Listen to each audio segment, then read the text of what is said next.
Bienvenue en Nouvelle-Zélande.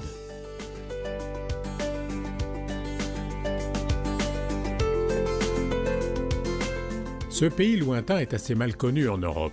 C'est pourtant un des plus beaux de la planète. Il présente une grande variété de paysages, depuis les riches régions agricoles de l'île du Nord jusqu'à la chaîne des Alpes néo-zélandaises qui culmine à 3766 mètres dans l'île du Sud.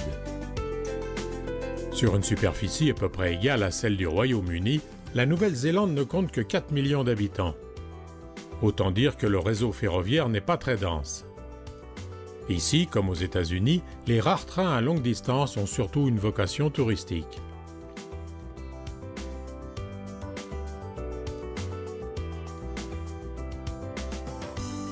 Les chemins de fer néo-zélandais, comme le pays qu'ils desservent, offrent des aspects très contrastés. Nous y verrons du trafic marchandises lourd, des antennes rurales vouées à la collecte du lait, des lignes touristiques et des trains spéciaux remorqués par des locomotives à vapeur préservées.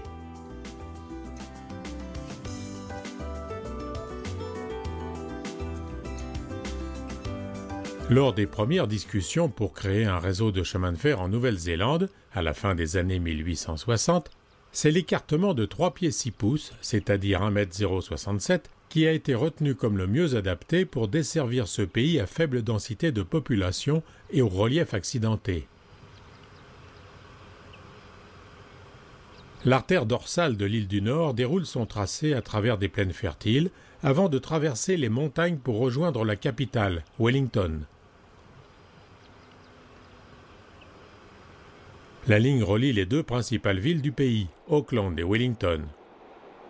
Par le bac porte-wagon qui réunit les deux îles, elle communique avec la dorsale du Sud, vers Christchurch et Dunedin.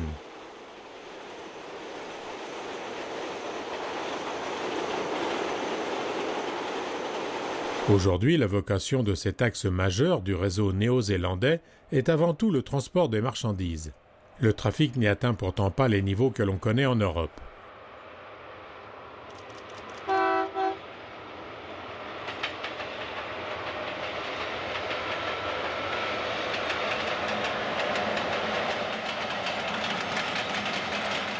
La dorsale du Nord est célèbre pour ses grands viaducs.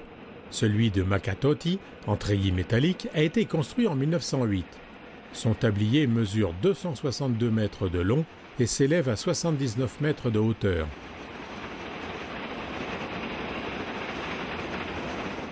La section de 411 km entre Palmerston North et Hamilton est électrifiée en 25 000 volts monophasé 50 Hz. La traction électrique a été inaugurée en juin 1988 dans le cadre du plan de développement énergétique ambitieux du gouvernement moldone.